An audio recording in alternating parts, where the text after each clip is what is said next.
Hello guys, അപ്പോൾ ഇന്ന് നമുക്ക് ഒരു ഹെൽത്തി ആയിട്ടുള്ളൊരു ലഡു ഉണ്ടാക്കാം. എങ്ങനെയാണെന്നല്ലേ? അപ്പോൾ നമുക്കത് നോക്കാം. അപ്പം ഭയങ്കര ടേസ്റ്റുമാണ്, ഹെൽത്തിയാണ്, പ്രോട്ടീൻ റിച്ചുമാണ്. അപ്പോൾ നമുക്ക് നോക്കാം. അപ്പോൾ അതിന് വേണ്ടിയിട്ട് എടുത്തിട്ടുള്ളതെന്ന് വെച്ചാൽ കുരിശാളഞ്ഞ് വെച്ചേക്കുന്ന ഡേറ്റ്സ്, പിന്നെയെന്ന് വെച്ച് കഴിഞ്ഞാൽ നട്ട്സിൻ്റെ പൊടി, അണ്ടിപ്പരിപ്പ്, ബദാം, കാഷ്യൂ ഇതെല്ലാം കൂടി വറുത്ത് പൊടിച്ച് വെച്ചിട്ടുള്ളതാണ്. ആക്ച്വലി കഴിഞ്ഞ ആഴ്ച എൻ്റെ ചേച്ചി വന്നപ്പോൾ അവളുടെ കുഞ്ഞിന് കുറുക്കിൽ ആഡ് ചെയ്ത് കൊടുക്കാൻ വേണ്ടിയിട്ട് ഇത് കഷ്ടം വറുത്ത് പൊടിച്ചൊക്കെ വെച്ചിട്ട് അതിവിടെ തന്നെ വെച്ചിട്ട് പോയി മറന്നു വെച്ചു.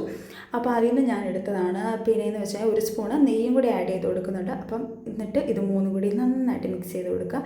ഇതാണ് ഏറ്റവും മെയിനായിട്ടുള്ള 3 ഇൻഗ്രീഡിയൻസ്. അപ്പോൾ ഇത് നന്നായിട്ട് മിക്സ് ചെയ്ത് കുഞ്ഞു കുഞ്ഞു ബോൾസാക്കി കൊടുക്കുന്നുണ്ട്. അപ്പോൾ നമ്മൾ അധികം ഒന്നും ഉണ്ടാക്കുന്നില്ല, കുറച്ചേ ഉണ്ടാക്കുന്നുള്ളൂ. ഫസ്റ്റ് ട്രൈ അല്ലേ, സക്സസ് ആവുമെന്ന് അറിയില്ലല്ലോ. അപ്പോൾ അതിന് ശേഷം നമ്മൾ കുറച്ച് നട്ട്സിൻ്റെ പൊടിയും കൂടി ഇതിനകത്ത് കോട്ട് ചെയ്ത് കൊടുക്കുന്നുണ്ട്. എന്നിട്ട് ടേസ്റ്റ് ചെയ്ത് നോക്കിയപ്പോഴാണ് എൻ്റെ കിളി പറഞ്ഞത്. ഉദ്ദേശിച്ചത് ലഡുവാണെന്നുണ്ടെങ്കിലും കറക്റ്റ് ടേസ്റ്റ് എന്ന് വെച്ച് കഴിഞ്ഞാൽ അരിയുണ്ടയുടെ ടേസ്റ്റാണ്. ഇതിനകത്ത് അരിപ്പൊടി പോലും ചേർക്കാതെ അരിയുണ്ടയുടെ ടേസ്റ്റ് എങ്ങനെയാണ് വന്നതെന്ന് എനിക്കൊരു ഐഡിയ ഇല്ല.